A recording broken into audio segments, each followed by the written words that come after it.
Dear students, good morning. मैं गिरीश कुमार आप सबों का हार्दिक स्वागत करता हूं, अभिनंदन करता हूं।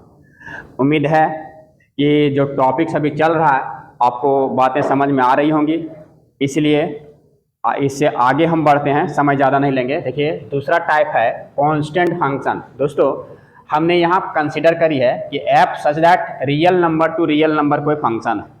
फंक्शन का डेफिनेशन, डोमेन, रेंज सब क्लियर कर चुके हैं, है ना। Then constant function is defined as fx is equal to c for all x is the member of real number and c is any constant। बात में आ रही है कि यहां कहने का मतलब हुआ कि अगर इनपुट कुछ भी करेंगे आउटपुट में हमेशा सेम चीज आएगा। आउटपुट में क्या आएगा? हमेशा सेम चीज आएगा। कोई भी कांस्टेंट आएगा, c के जगह कुछ भी रियल नंबर का हो सकता है, 1 2 3 5 कुछ भी। ठीक है, बात में आ रही है। तो आप यहां देखोगे इसका ग्राफ कैसे बनेगा, है ना। यहां पर हम जैसे 10th में पढ़ते थे वैसे बना लेंगे। y is equal to f x मान लेते हैं। तो यहां पर x के जगह अगर हम 0 पुट करते हैं, सपोज करिए, तो यहाँ 0, यहाँ x है ही नहीं, कुछ इनपुट नहीं होगा, मतलब डायरेक्ट c आएगा। यहाँ 1 पुट करेंगे फिर भी c आएगा, -1 पुट करेंगे फिर भी c आएगा ना।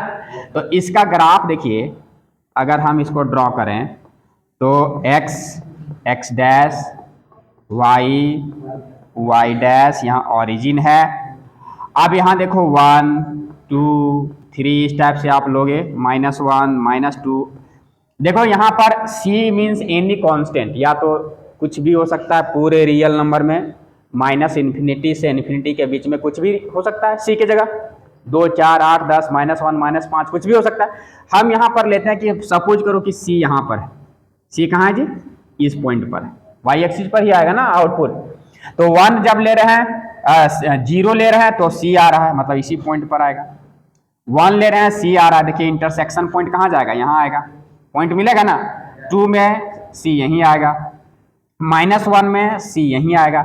इस टाइप से अगर हम इसको फ्री हैंडेड ज्वाइन करें तो ये इस टाइप से एक लाइन मिलेगा और यही ग्राफ होगा कांस्टेंट फंक्शन का। बस में आ रही है। तो ये ग्राफ हो गया। अब आप देखो कि चाहे ये +इन्फिनिटी टू -इन्फिनिटी कितना भी हम इस पर चलते चले जाएं, इसका जो आउटपुट है वो चेंज हो रहा? नहीं हो रहा चेंज, c का c आ रहा। तो इस ग्राफ से ये डेफिनेशन है कांस्टेंट फंक्शन का। यहां से अगर आपको पूछा जाए कि what is the domain of function f, d means domain function f का, तो डोमेन क्या होगा इसका? Domain means input real number. Very good. ये पूरा रियल नंबर में कुछ भी हम यहां से यहां इनपुट डाल सकते हैं, एक्स एक्सिस में सबके लिए डिफाइंड है। तो इसका डोमेन जो होगा वो पूरा रियल नंबर r होगा। क्या होगा? पूरा रियल नंबर r आएगा। क्लियर? अब आपको इस फंक्शन का रेंज पूछा जाए, f का रेंज, तो आउटपुट रेंज क्या होता है? आउटपुट जो हमारा रिजल्ट आ रहा है, फल कहो, है ना। तो ये फल हमारा जितना भी इनपुट डाल रहे हैं सब में जो है सो सी आउटपुट आ रहा है। तो इसका मतलब रेंज जो है सो क्या है? c है, यही c है। बात में आ रही है। तो डोमेन और रेंज फंक्शन का डेफिनेशन के साथ साथ हम निकालते जा रहे हैं, ग्राफ बताते जा रहे हैं। इससे एक बार अगर दिमाग में पिक्चर अगर बैठ जाएगा तो हमको लगता है कि ताउम्र पूरी जिंदगी इस चीज को नहीं भूलोगे। कहीं भी दिखेगा तुम कहोगे ये कांस्टेंट फंक्शन है, ये आइडेंटिटी फंक्शन है, इसका डोमेन ये होगा, इसका रेंज ये होगा। अगर इसमें कहीं परेशानी है तो कैन आस्क है? नहीं है।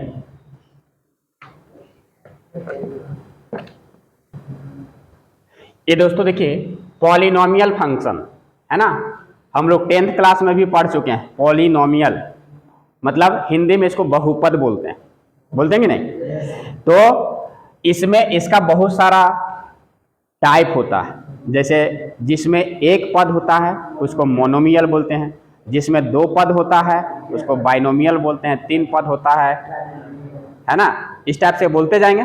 ट्राइनोमियल बोलेंगे। और उसके बाद फिर इसको डिग्री के आधार पर बांटते हैं, है ना। जैसे डिग्री 0 होगा तो उसको बोलेंगे कांस्टेंट पॉलिनोमियल। अगर डिग्री 1 होगा तो लीनियर इक्वेशन पॉलिनोमियल, है ना। डिग्री 2 होगा तो क्वाड्रेटिक, 3 होगा तो क्यूबिक, 4 होगा तो बाइक्वाड्रेटिक, इस टाइप से चलते चला जाएगा। अब यहाँ पॉलिनोमियल का एक्चुअल डेफिनेशन है, मान लेते हैं कि f such that real number to real number एक फंक्शन है, बी अ फंक्शन, ये बार बार लिखना है, इतना में समझ जाना है। If fx is equal to a0 plus a1x plus a2x square plus dot dot dot plus anxn, इस टाइप से कुछ भी होगा, ये इस रूप में है, वेयर n क्या होना चाहिए, जो पावर है यहां पर x का, डिग्री जो है वो होना चाहिए नॉन नेगेटिव इंटीजर। क्या होना चाहिए, नॉन नेगेटिव इंटीजर। एक तो नॉन नेगेटिव होना चाहिए, मतलब ऑलवेज पॉजिटिव होना चाहिए, और दूसरा सेकंड इज इंटीजर होना चाहिए, फ्रैक्शन में उसका वैल्यू नहीं होना चाहिए। जैसे अभी एग्जांपल से समझाते हैं कि मान लो जो कोई भी पॉलिनोमियल होगा fx, वो इस रूप में आएगा, जैसे x square plus 2x plus 3, ठीक है, it is a polynomial, it is a polynomial, ये पॉलिनोमियल है। अब एक तो एग्जांपल हम इस रूप से लेते हैं, जैसे देख fx equal to x square plus 2x का पावर 2/3 या कुछ भी प्लस 5। तो देखो यहां पर x का जो वैल्यू है ये फ्रैक्शन में आ गया, है ना, बस में आ रही है। अगर हम इस टाइप से fx को डिफाइन करते हैं, जैसे लेते हैं x का पावर -5 प्लस 2x प्लस 3, यहां पर देखो ये पार्ट जो है x का जो पावर है ये नेगेटिव आ गया, नेगेटिव आ गया, आया ना। तो डेफिनेशन क्या कहता है, नॉन नेगेटिव होना चाहिए और इंटीजर होना चाहिए। देखो यहां पर नॉन नेगेटिव है और सब वैल्यू खड़ा खड़ा है, इंटीजर है, इंटीजर मतलब 1 2 3, नॉन नेगेटिव इंटीजर मतलब पॉजिटिव इंटीजर होना चाहिए, बात में आ रही है। तो यहां पर फ्रैक्शन में नहीं होना चाहिए, नेगेटिव इंटीजर नहीं होना चाहिए। अगर इस टाइप के पॉलिनोमियल तुमको दिखे तो सीधा सीधे कहना है it is not a polynomial, ये पॉलिनोमियल नहीं है। रूट मतलब फ्रैक्शन हो गया ना, जैसे हम ये रूट एक्स कहेंगे, तो रूट मतलब एक्स का पावर क्या, हाफ है, रूट मतलब हाफ होता है ना। एक्स का पावर जैसे ये शॉर्ट्स में लिखते हैं, यहाँ पर क्यूब है, क्यूब रूट है, इसका मतलब 1/3, ये सब फ्रैक्शन में आ गया। क्लियर यहां तक। तो सीधी सी बात है कि पॉलिनोमियल नॉन नेगेटिव इंटीजर होगा तभी वो पॉलिनोमियल होगा, अदरवाइज पॉलिनोमियल नहीं होगा। इसको पहचानने का ये तरीका है। अब जैसे तुमको हम एक डिफरेंट टाइप का फंक्शन फिर लेते हैं पॉलिनोमियल में, ये देखना हाँ ये देखना, मान लो कि हम यहां पर डिफाइन करते हैं, एक क्वेश्चन लेते हैं, ये fx equal to x square, ये डिग्री 2 का पॉलिनोमियल है ना, ये नॉन नेगेटिव इंटीजर है, ये पॉलिनोमियल है। अब यहां पर तुमको कहेगा कि इसका ग्राफ ड्रॉ करिए, ग्राफ कैसे ड्रॉ करेंगे, समझ में आ रही है। ग्राफ ड्रॉ करने के लिए हम x लेंगे और यहां पर y मीन्स fx। अब बताओ ये 0 पुट करेंगे तो 0 आएगा, 1 पुट करेंगे यहाँ 1 का स्क्वायर 1 आएगा, अगर हम यहाँ 2 पुट करेंगे x की जगह तो यहाँ आउटपुट f हटेगा तो 2 का स्क्वायर 4 आएगा, 3 पुट करेंगे 9 आएगा, -1 पुट करो तो -1 का स्क्वायर 1 आएगा, -2 पुट करो 4 आएगा, आएगा ना। अब तुम बता सकते हो इसका ग्राफ कैसे बनेगा। ये बहुत ही, ये सब चीज बेसिक चीजें हैं, तुमको 12 क्लास में बहुत ज्यादा ये काम आने वाला है ना। यहां देखो 0 0 लिए तो ये 0 यहां आया, 1 लिए तो 1, इनपुट 1 है तो आउटपुट भी 1, तो इंटरसेक्शन पॉइंट कहां है, यहां पर है। इनपुट अगर 2 लिए तो ये 4 आया, 2 3 4 सपोज करो इधर है, ये पार्ट आपका ये यहां पर आएगा। ये इनपुट 3 लिए तो ये 9 चला गया, यहां पर इनपुट ये आएगा। इसी तरह से अगर -1 लिए हम, ये 1 में आया, -2 अगर लिए तो यहां पर आएगा 4 आएगा, -3 लेंगे तो भी ये 9 आएगा, आएगा ना। तो अब हाँ, अब देखो इसको फ्री हैंडेड अगर हम मिलाएंगे थोड़ा सा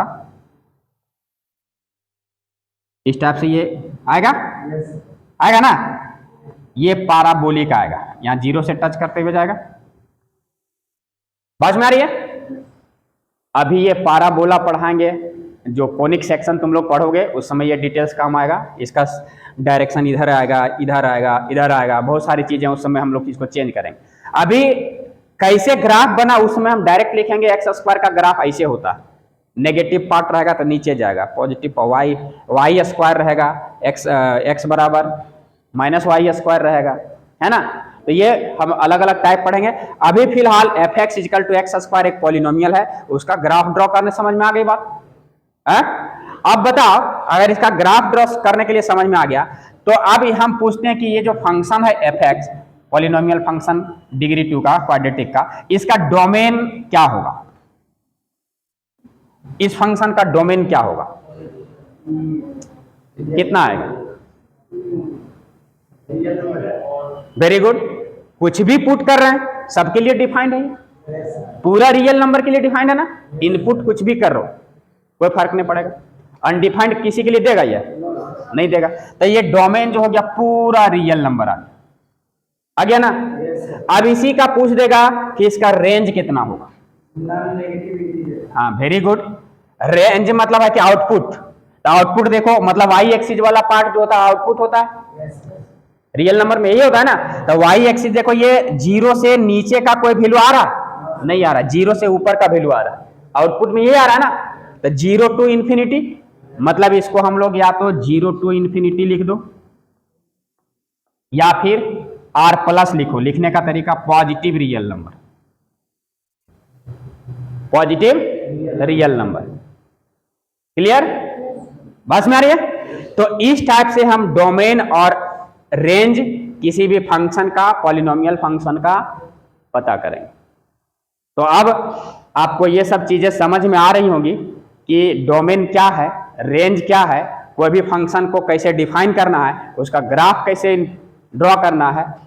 और ये सब अगर दिमाग में एक बार आ गया तो तुमको लगने लगेगा कि सवाल का रास्ता किधर है, उसको हमको चलाना किधर है, भेजना किधर है। यहां तक कहीं परेशानी? नो। अब जैसे ये तुम लोग के लिए होमवर्क है कि F x is equal to X का cube, F x is equal to 1/x, ये सब ये पॉलिनोमियल है और ये नहीं है, लेकिन फिर भी इसका ये क्या है, ये रेशनल फंक्शन। रेशनल नंबर पढ़े हो ना?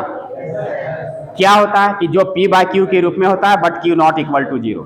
एक ऐसा फंक्शन जो एफ एक्स बट्टा जी एक्स के रूप में हो लेकिन G X is not equal to 0, है ना। तो this type of function is known as rational function. ये फंक्शन जो होगा क्या होगा? Rational function. यही जानना है, रेशनल फंक्शन। ये शॉर्ट में लिखते हैं फंक्शन को एफ यू पावर एन। तो एफ एक्स बट्टा जी एक्स मतलब डिनोमिनेटर 0 नहीं होता। रेशनल नंबर में भी ऐसा ही था कि p बाय क्यू के रूप में जो हो लेकिन q नॉट इक्वल टू 0 हो, ये रेशनल नंबर था, वही यहाँ रेशनल फंक्शन आ गया। क्लियर यहां तक? ठीक है ना। चलो इसको, ये सब चीजें घर में थोड़ा सा ट्राई करना। दोस्तों यहां देखो, ये नंबरिंग कितना होगा?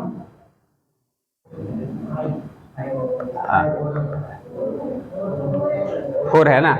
चलो ठीक है। मॉडुलस फंक्शन है ना। The function f real number to real number, हम रियल नंबर ही बात कर रहे हैं, denoted by f x equal to mod x. इसको हम पढ़ेंगे mod of x, read as mod of x. Clear? Absolute value हम लोग पढ़े होंगे, निरपेक्ष मान, जूनियर क्लास में। ठीक है। Defined as f x equal to mod x equal to x, ये आउटपुट एक्स आएगा और all x greater than equal to 0 पे। आप यहां पर ध्यान देना कि अगर मॉड हम 5 लेंगे इसका रिजल्ट 5 ही आएगा, 2 लेंगे रिजल्ट 2 ही आएगा ना। तो x है जो इनपुट कर रहे हैं, अगर x का वैल्यू पॉजिटिव है तो जो इनपुट कर रहे हैं उसी को लिख देना। क्लियर? अब अगर for all x less than 0, मतलब अगर नेगेटिव रियल नंबर हम लेंगे तो जैसे मान लो यहां पर हम मॉडुलस में पुट करेंगे, मॉड में -10, इसका आउटपुट क्या आएगा? 10 आएगा, आएगा ना। तो इसके लिए यहां पर -10 पुट किए, तो ये x जब लगा रहे हैं हम तो उसके पहले माइनस लगा रहे हैं। क्यों? क्योंकि x के जगह हम क्या लिए हैं? -10। तो हमको रिजल्ट आज चाहिए पॉजिटिव ना। पॉजिटिव कब आएगा? जब पहले से हम माइनस से मल्टीप्लाई करके रखे हैं, क्योंकि जब -x करेंगे तभी माइनस और x के जगह -10, तभी ये +10 करेगा। बस में आ रही है? तो यहां पर for all x less than 0 mod of x equal to output क्या देगा? -x। मतलब माइनस और ये नेगेटिव यहां लेंगे, दोनों मिलके क्या कर देगा? पॉजिटिव कर देगा। यहां तक बात में आ रही है? तो इसको डिफाइन करना है, mod x equal to x for all x greater than equal to 0। ये दिस इज फॉर ऑल, है ना। इसको रीड करते हैं, पहले से बता रहे हैं। और -x for all x less than 0। ठीक है। अब इसका हम ग्राफ ड्रॉ करते हैं। आप देखना, जैसे 10th क्लास में हम लोग बनाते थे वैसे यहां पर काम करनी है, बार बार हम बता रहे हैं। अगर हम 0 पुट करेंगे तो दोस्तों ये 0 इसमें आएगा, 0 आएगा। 1 पुट करेंगे 1 ही आएगा, 1 का मॉडुलस 1। 2 पुट करेंगे 2 ही आएगा। बस में आ रही है? अब -1 पुट करो, तो x के जगह -1 पुट करेंगे तो इसका x लेस देन 0 आ गया, तो -1 मतलब +1 आ जाएगा, तो यहां +1 आएगा। -2 पुट करेंगे +2 आ जाएगा, आएगा ना। तो इस टाइप से ये जो है, अब इसका ग्राफ ड्रॉ करते हैं।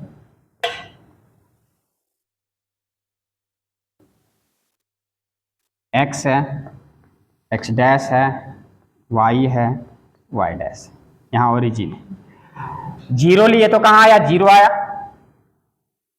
1 लिए तो रिजल्ट 1 ही आया, एक पॉइंट यहां आएगा। 2 लिए तो 2 आया, यहां आएगा। इस टाइप से -1 लेंगे रिजल्ट 1 यहां पर आएगा, -2 लेंगे रिजल्ट +2 यहां आएगा। तो देखो, अगर हम इसको ड्रॉ करेंगे इस टाइप से और इस टाइप से इसको ड्रॉ करेंगे, है ना, तो ये ग्राफ किधर जा रहा है? इधर आते रहेगा, जाते रहेगा इस टाइप से। ठीक है। ये ग्राफ किसका बना? y बराबर मॉड x का। ग्राफ किसका बना जी? है y इजिकल टू या fx equal to mod x का ये ग्राफ बन गया, मॉड ऑफ x का। ठीक है। ये वाला पार्ट किसके लिए है? Mod x equal to x for x positive के लिए, और ये वाला part mod x equal to -x x less than 0 के लिए। यहां तक कंफर्म? अब यहां से फिर इसी की बात आती है कि अगर मॉडुलस फंक्शन का तुमको डोमेन लिखने के लिए बोला जाए, डोमेन ऑफ f, ये फंक्शन का डोमेन,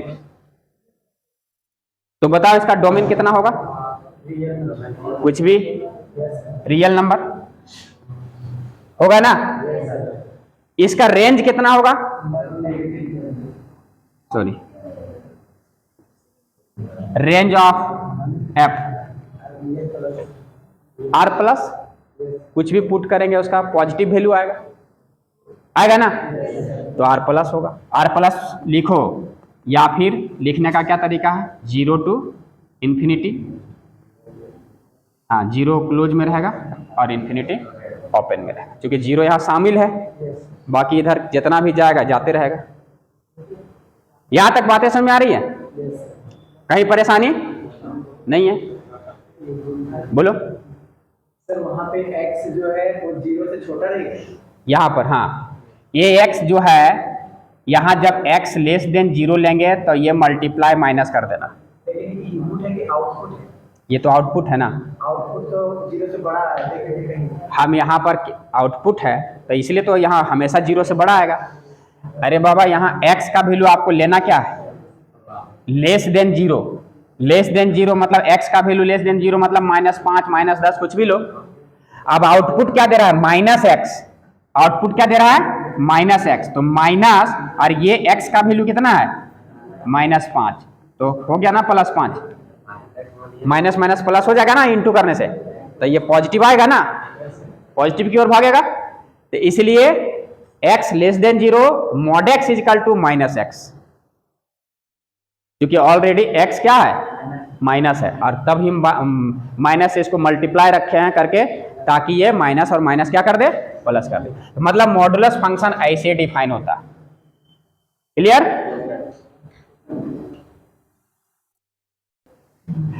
तो दोस्तों ये सब जो डेफिनेशन है, ये सब ग्राफ है, तरीका है, बहुत हम धीरे धीरे आसानी से बता रहे हैं ताकि आपको समझ में ज्यादा आए। कंसेप्ट अगर आपके दिमाग में है, रास्ता आपको पता है, मंजिल मिलेगी, अर्थात न्यूमेरिकल सॉल्व होंगे। बस थोड़ी सी प्रैक्टिस करने की आवश्यकता होगी। प्रैक्टिस से क्या होगा कि टाइम मैनेजमेंट वहां पर होगा। तो ये हम बार बार कहते हैं कि प्रैक्टिस करनी है साइंस में, मैथ्स में, ताकि वहां सिर्फ जानना है, उसके बाद प्रैक्टिस करना। प्रैक्टिस से टाइम मैनेजमेंट और डिफरेंट टाइप्स के जो न्यूमेरिकल्स हैं वो आपके मतलब आपसे आप रूबरू होंगे उससे, और परिचित होने के बाद वो चीज़ें आसान लगने लगती है। जब तक आप उससे परिचित नहीं हैं तब तक चीज़ें भ्रष्ट लगती हैं। तो आप उससे परिचित होइए, बनाइए, पढ़िए, आगे बढ़िए, यही हमारी शुभकामनाएं हैं, संदेश है। तो आप एक बार पुनः पढ़ें, आगे बढ़ें, और ये जो समाज है, हमारी सभ्यता संस्कृति जो सोने की चिड़िया थी, आप उसे वापस लाएं। यही शुभकामना के साथ आज का सेशन यहीं समाप्त करते हैं। अगर वीडियो पसंद आए तो आप लाइक, शेयर एंड सब्सक्राइब जरूर करें। बहुत बहुत धन्यवाद। जय हिंद, जय भारत।